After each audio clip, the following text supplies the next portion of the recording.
Season 3, Episode 22 of One Man's Opinion. Today I am reviewing Legacy Theater's production of Beauty and the Beast, with music by Alan Menken, lyrics by Howard Ashman and Tim Rice, and a book by Linda Woolverton, directed by Keely, Basiden, Knudsen, running through October 27th at the Legacy Theater at 128 Thimble Islands Road in Branford, Connecticut.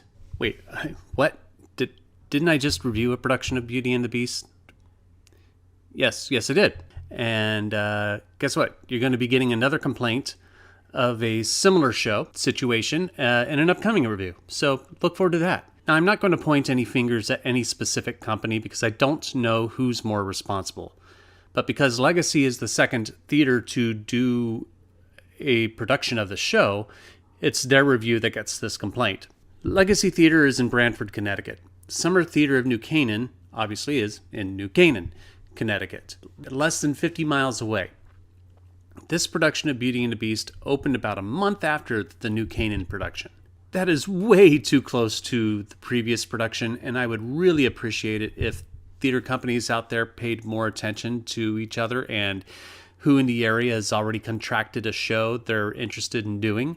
If you see the show already contracted to another local company, let it go until next season. There are thousands, if not tens of thousands of plays and musicals to choose from. It makes no sense to me to double up a show. Like I said, I don't know which company contracted Beauty and the Beast first, so I'm not going to lay blame on Legacy Theater or New Canaan. But this is my advisement to any theater in the state. I mean, I ended up seeing 3 productions of A Doll's House Part 2 in 1 year, and I hate that show. And 3 productions of Mamma Mia another year. Now, I get it.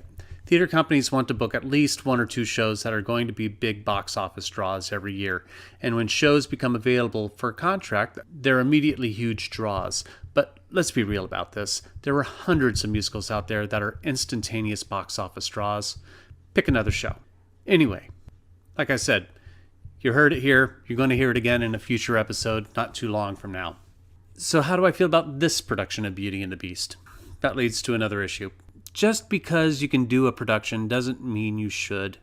Beauty and the Beast is a huge show with magic, grand fantasy, romance, and adventure that requires a large ensemble and a large set, and Legacy Theater is just way too small of a stage to accommodate a production of this magnitude.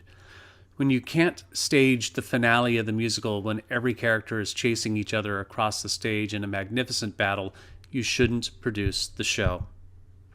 The entire castle battle is cut from this production, from what I can only assume is because almost the entire cast is already on stage for the mob song before the battle. So the scene segues directly from the mob song to the final confrontation between Gaston, played by Scott A. Towers, and the Beast, played by Dan Fry. As I said, the stage does not accommodate the necessary breadth and scale for Beauty and the Beast, relying on an overdependence on projections to set the scene. In spite of the massive issue of not enough actors and not enough space to stage it, there are 2 saving graces for this production of Beauty and the Beast, and that is the fantastic pit orchestra directed by Cathyann Roding and an overall great ensemble cast. There are few problems there, but I'll get to those. The orchestra I particularly liked, especially considering they are very exposed and their sound is at risk of getting overwhelmingly loud over the vocalists. But the management by Roding with the orchestra and the vocalists, with sound designer Adam Jackson keeping the music balanced, it comes off really nice. Now, I said the ensemble is great, and they are, but the principals are hit and miss. Some of it isn't their fault, particularly Dan Fry, who plays Beast. The costuming and makeup for him is very minimal, and this seems to be due to the lack of being able to do any real magical costume changes from Prince to Beast and Beast to Prince. So Fry doesn't have much to work with to embody the Beast. He uses a lot of vocalizations to present the character, doing a lot of vocal frying in the process to create a more bestial voice, which I grew concerned over the course of the show about him being able to maintain it through the run. Melanie Martin, who plays Belle, is charming. I think she was delightful with a great voice. The one real miscast is Scott A. Towers as Gaston, who, yes, is skeevy in the role, but I don't believe his misogyny or toxic masculine bravado. It lacks conviction.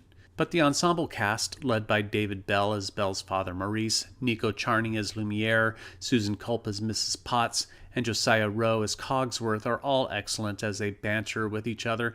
They look like they are all enjoying the scenes where they are running around a castle, whether it be singing Human Again or Be Our Guest, which is kind of a letdown because there's not enough cast members to make the number big enough, but they do their best and they do a great job. As I said during my review of Summer Theatre of New Canaan's production of Beauty and the Beast, there is a need for musicals like Beauty and the Beast, and I actually love the show, and I support the musical. Theaters need musicals like this to help solidify their profits for the season, and it's essential for introducing new young audiences to the theater. But at the same time, there is a question of quality, and it comes down to weighing, is this a good idea for the audience versus is this a good idea for the theater? Because they're two different things. The audience is going to come and see Beauty and the Beast regardless of if it's good or not. But is it worth the suffering of quality, which can potentially affect your reputation in the long run? But that is the great question that audiences and theaters both must ask each of themselves. But I am only one man's opinion, so be sure to leave yours in the comments below. If you'd like to see Beauty and the Beast, I'll leave a link in the description. I'd like to thank my patrons on Patreon for their continued support. I'll leave a link in the description for that as well, so you can sign up if you'd like. You can also support my channel by liking, sharing, and subscribing, and click the notification bell to be alerted to future reviews. My next review will be A Will to Live, running off-Broadway at Chain Theatre. Thank you for watching, and I will see you at the theater.